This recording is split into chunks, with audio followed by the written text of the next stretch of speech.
കാനഡയിൽ പുതിയ പദ്ധതികളിലൂടെ PR ലഭിക്കുന്നതിന് വേണ്ടിയുള്ള അവസരങ്ങൾ ഇതാ വന്നെത്തിയിരിക്കുന്നു. പ്രത്യേകിച്ചും അതുമായിട്ട് ബന്ധപ്പെട്ടിട്ടുള്ള പ്രോഗ്രാം സർവേകളാണ് ഇപ്പോൾ നടന്നു വരുന്നത്. പ്രധാനമായിട്ടും ഉയർന്ന തസ്തികകളിൽ വർക്ക് ചെയ്യുന്ന മാനേജേഴ്സിന് ഇവിടെ PR ലഭിക്കുവാനുള്ള അവസരങ്ങൾ, പിന്നെ ശാസ്ത്രജ്ഞരും റിസർച്ച് ആൻഡ് ഡെവലപ്മെൻറ്റിൽ വർക്ക് ചെയ്യുന്നവർക്കും PR നൽകുന്നതിന് വേണ്ടിയുള്ള പദ്ധതികൾ, അതോടൊപ്പം തന്നെ സൈനിക ശക്തിയായി കാനഡയെ മാറ്റുന്നതിന് വേണ്ടിയുള്ള സൈനിക റിക്രൂട്ട്മെൻറ്റുകൾ എന്ന് പറഞ്ഞിട്ടുണ്ടെങ്കിൽ ഉയർന്ന ഉദ്യോഗസ്ഥർ റിക്രൂട്ട്മെൻറ്റ്, ഇവയെ പറ്റിയുള്ള പഠനങ്ങളെല്ലാം ഇപ്പോൾ നടന്നുകൊണ്ടിരിക്കുകയാണ്. അതിനുള്ള സർവേകൾ ആരംഭിച്ചിരിക്കുകയാണ്. നമുക്ക് അതിൻ്റെ റിസൾട്ടിന് വേണ്ടി തീർച്ചയായിട്ടും കാത്തിരിക്കാം. ഇങ്ങനെയുള്ള പൈലറ്റ് പ്രോഗ്രാംസ് ആരംഭിക്കുന്നതിന് മുമ്പായിട്ട് തന്നെ ജനഹിതം അറിയുന്ന സർവേകൾ നടത്താറുണ്ട്. അതിനുശേഷമാണ് പ്രോഗ്രാംസ് ഫൈനൽ ചെയ്യുന്നത്. ഇനി അടുത്ത ഒരു പ്രധാന കാര്യം കാനഡയിലെ നിർബന്ധിത സൈനിക സേവനമാണ്. അതേപ്പറ്റിയുള്ള സർവേകളും ഇപ്പോൾ നടന്നുകൊണ്ടിരിക്കുകയാണ്. എല്ലാ രാജ്യങ്ങളും തങ്ങളുടെ സൈനിക ശക്തി വർദ്ധിപ്പിക്കുന്നതിന് വേണ്ടിയുള്ള ഒരുക്കങ്ങളിലാണ് ഇപ്പോൾ. കാനഡയിൽ ഇപ്പോഴുള്ളത് സൈനിക നിർബന്ധിത സേവനമല്ല, സന്നദ്ധ സേവനം തന്നെയാണ്. മറ്റു രാജ്യങ്ങളെ മാതൃകകളാക്കിക്കൊണ്ടാണ് ഇപ്പോൾ ജർമ്മനിയും ഫ്രാൻസും UK ഒക്കെ മാതൃകയാക്കിക്കൊണ്ടാണ് കാനഡയിലെ കാര്യങ്ങൾ മുന്നോട്ട് പോകുന്നത്.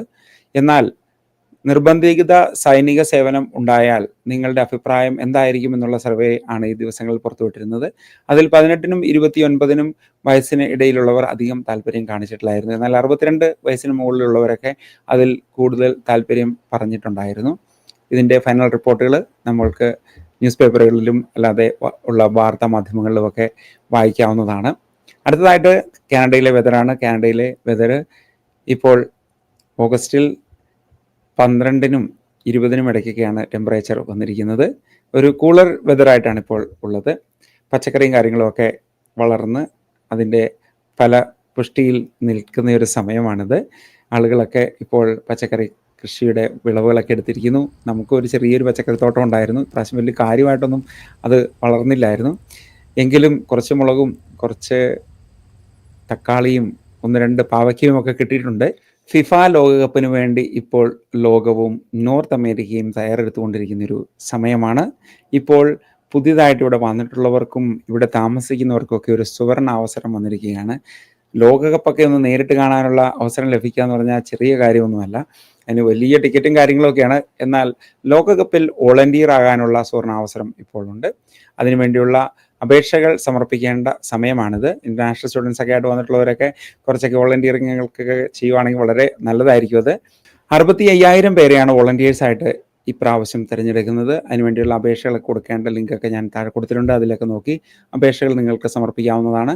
ഇത്തരം അപേക്ഷകൾ സമർപ്പിക്കുമ്പോൾ നിങ്ങൾക്ക് എന്തെങ്കിലുമൊക്കെ ചെറിയ സർട്ടിഫിക്കറ്റ്സ് ഉള്ളത് വളരെ നല്ലതായിരിക്കും. അത് മാൻഡേറ്ററി ഒന്നുമല്ല.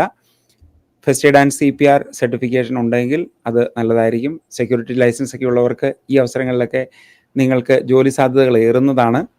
നമ്മുടെ അടുത്ത ക്ലാസ് നടക്കുന്നത് സെപ്റ്റംബർ 8-ാം തീയതി നോർത്ത് യോർക്കിലെ നമ്മുടെ സെൻട്രലും അതോടൊപ്പം തന്നെ ലണ്ടനിൽ ഉള്ള ലണ്ടൻ പബ്ലിക് ലൈബ്രറി സെൻറ്ററിൽ നടക്കുന്നത് സെപ്റ്റംബർ 9-ാം തീയതിയുമാണ്. ആർക്കെങ്കിലുമൊക്കെ ജോയിൻ ചെയ്യണമെന്നുണ്ടെങ്കിൽ താഴെ നമ്മുടെ പ്രൊഡക്റ്റ് സ്റ്റോറിൽ CPR ഫസ്റ്റ് എയ്ഡിൻ്റെ ലിങ്ക് കൊടുത്തിട്ടുണ്ട്. അവിടെ നിന്ന് നിങ്ങൾക്കത് നേരിട്ട് പർച്ചേസ് ചെയ്യാവുന്നതാണ്. നാട്ടിൽ നിന്നൊക്കെ വരുന്നവരാണെങ്കിലും അത് അവിടുന്ന് ട്രെയിനിങ് ഒക്കെ കംപ്ലീറ്റ് ചെയ്ത ശേഷം 60 ദിവസത്തിനുള്ളിൽ നിങ്ങൾക്ക് ഇവിടെയുള്ള ഫിസിക്കൽ ട്രെയിനിങ് കംപ്ലീറ്റ് ചെയ്ത ആ ദിവസം തന്നെ സർട്ടിഫിക്കറ്റ് ലഭിക്കുന്നതായിരിക്കും. ഇനി മുതൽ ബ്രാംപ്ടൺ സിറ്റിയിൽ ജോലി ചെയ്യുന്നവർക്ക് വർക്ക് ഫ്രം ഹോം തുടർന്നുണ്ടാവില്ല എന്ന് മേയർ വ്യക്തമാക്കിയിരിക്കുകയാണ്. 2026-ൽ അവർ എല്ലാവരും തിരിച്ച് ഓഫീസുകളിലേക്ക് വരണമെന്നും അവിടെ നിന്ന് വർക്ക് ചെയ്യണമെന്നുമാണ് പറഞ്ഞിരിക്കുന്നത്. കോവിഡ് കാലത്തുണ്ടായിരുന്ന വർക്ക് ഫ്രം ഹോം എല്ലാ കമ്പനികളും അതോടൊപ്പം തന്നെ ഇപ്പോൾ ഗവൺമെൻറ് സ്ഥാപനങ്ങളും നിർത്തലാക്കി വരികയാണ്. നിങ്ങളുടെ സെറ്റിൽമെൻറ്റ് പ്ലാനുകളോ അല്ലെങ്കിൽ മൂവിങ്ങോ ഒക്കെ അതനുസരിച്ച് പ്ലാൻ ചെയ്യുക. ഞാൻ പല ന്യൂസുകളിലും ഇതേപ്പറ്റി പറഞ്ഞിട്ടുണ്ടായിരുന്നു. ഇപ്പോൾ ഏറ്റവും പുതിയ അപ്ഡേറ്റ് ആണ് ബ്രാംപ്ടൺ സിറ്റിയിൽ നിന്നും നമുക്ക് ലഭിച്ചിരിക്കുന്നത്. ഒക്ടോബർ 1-ാം തീയതി മുതൽ ഒണ്ടേരിയോയിൽ പുതിയ വേതനം നിലവിൽ വരികയാണ്. 17.20 നിന്ന് 17.60 ഇനി വേതനം ഉയരുന്നതാണ്. ഓരോ മണിക്കൂറിലെ വേതനമാണ് ഞാൻ പറഞ്ഞു വെച്ചത്. വിദ്യാർത്ഥികളുടെ വേതനം അഥവാ 18 വയസ്സിന് താഴെയുള്ള വിദ്യാർത്ഥികളുടെ വേതനം 16.20 നിന്നും 16.60 ഉയരുകയാണ്. ഈ സാഹചര്യം വളരെ നല്ലത് തന്നെയാണ്. പ്രത്യേകിച്ചും റെൻ്റൊക്കെ കൂടി നിൽക്കുന്ന സമയമാണ്. അതോടൊപ്പം തന്നെ ജീവിത ചെലവും കൂടി നിൽക്കുന്ന സമയമാണ്. ഇതൊരു വലിയൊരു ആശ്വാസമാകും. അടുത്തതായി OCI കാർഡിൻ്റെ കുറച്ച് അപ്ഡേറ്റ്സ് ആണ്. നാട്ടിൽ നിന്ന് കിട്ടിയ കുറച്ച് വാർത്തകളാണ് ഞാൻ ഇപ്പോൾ നിങ്ങളുമായിട്ട് ഷെയർ ചെയ്യുന്നത്. OCI കാർഡ് എന്ന് പറഞ്ഞിട്ടുണ്ടെങ്കിൽ വിദേശ രാജ്യങ്ങളിൽ വസിക്കുന്ന ഇന്ത്യൻ വംശജർക്ക്, അതായത് അവർ ഇന്ത്യൻ പാസ്പോർട്ട് ഹോൾഡേഴ്സ് അല്ല. കാരണം മറ്റു രാജ്യങ്ങളിൽ നമ്മൾ സ്ഥിരതാമസമാക്കുകയും അവിടുത്തെ സിറ്റിസൺഷിപ്പ് എടുക്കുകയും ചെയ്യുമ്പോൾ ഇന്ത്യൻ സിറ്റിസൺഷിപ്പ് നമുക്ക് നഷ്ടമാകും. കാരണം ഇന്ത്യ മൾട്ടിപ്പിൾ സിറ്റിസൺഷിപ്പ് അംഗീകരിക്കുന്നില്ല.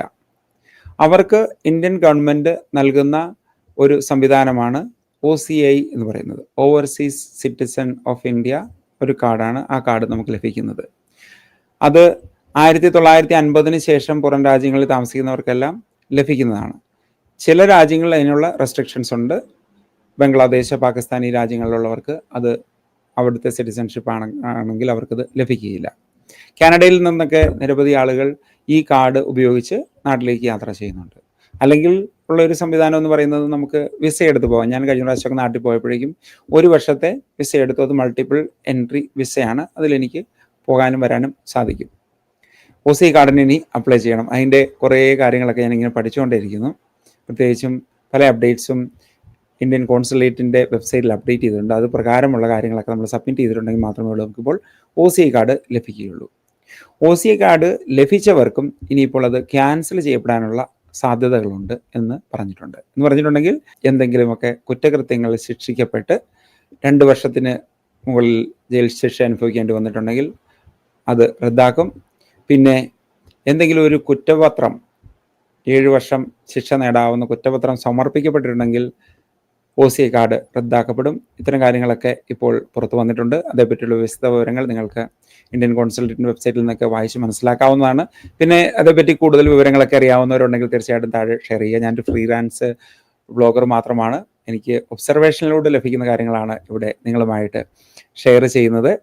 സമ്മറൊക്കെ കഴിയാറായി. ഇനി കുട്ടികളൊക്കെ സ്കൂളിലേക്ക് പോവുകയാണ്. ബാക്ക് ടു സ്കൂൾ പർച്ചേസ് കാര്യങ്ങളൊക്കെ ചെയ്തുകൊണ്ടിരിക്കുകയാണ്.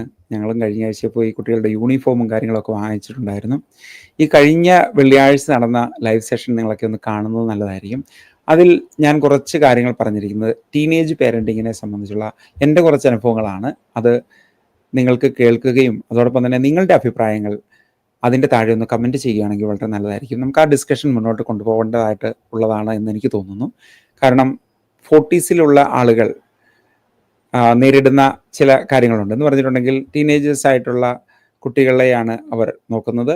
അതോടൊപ്പം തന്നെ നമ്മളും ആ സാഹചര്യങ്ങളിൽ കൂടെയൊക്കെ കടന്നു പോയിട്ടുള്ളവരാണ്. അപ്പോൾ നമുക്ക് ഒരു കമ്മ്യൂണിറ്റി ആയിട്ട് കുറേ കാര്യങ്ങൾ ഡിസ്കസ് ചെയ്യേണ്ടതായിട്ടുണ്ട് എന്നെനിക്ക് തോന്നുന്നു. തീർച്ചയായിട്ടും നിങ്ങളുടെ ഇൻപുട്സ് വളരെ വലുതാണ്.